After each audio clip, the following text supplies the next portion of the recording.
Okay, soalan yang saya akan tujukan kepada yang sebelah saya Aslah. Okay. Sepanjang saya tak berada dalam AI team ni kan, saya tengoklah konten Harry, saya tengok konten semua orang lah. Saya perasan satu benda, konten Aslah selalu ada Harry, selalu ada apa kita panggil tim bibik tim bibik kan. Ada Harry, ada Irfan Daniel, siapalah yang tolong rekod apa semua kan. Saya nak tanya satu benda, kalau saya dah masuk ni dan kalau saya di partnership dengan Harry nanti kan, saya mestilah nak masa banyak, saya nak belajar, nak YouTube itu ini. Kalau Harry ni asyik tolong Aslah, macam mana dengan masa saya nanti?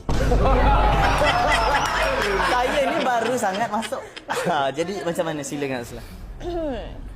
Okay, so kalau masuk masalah kita akan masuk. Kalau kita masuk sebenarnya kita akan masuk. Dia macam ada yang kita tapi masih masuk ada sebab masih kita macam main time aku. So dia comeback aku dulu saja. Jadi bukan tiga guys masuk.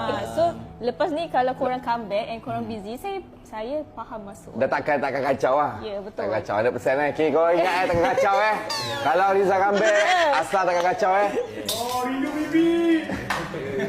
Azhar pun dah lepas partnership ni.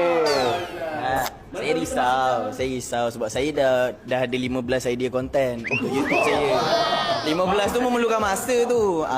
Tapi okeylah, saya okey dah dengan jawapan Aslah, okey dah. Atau dengan Nuah. Janganlah, jangan.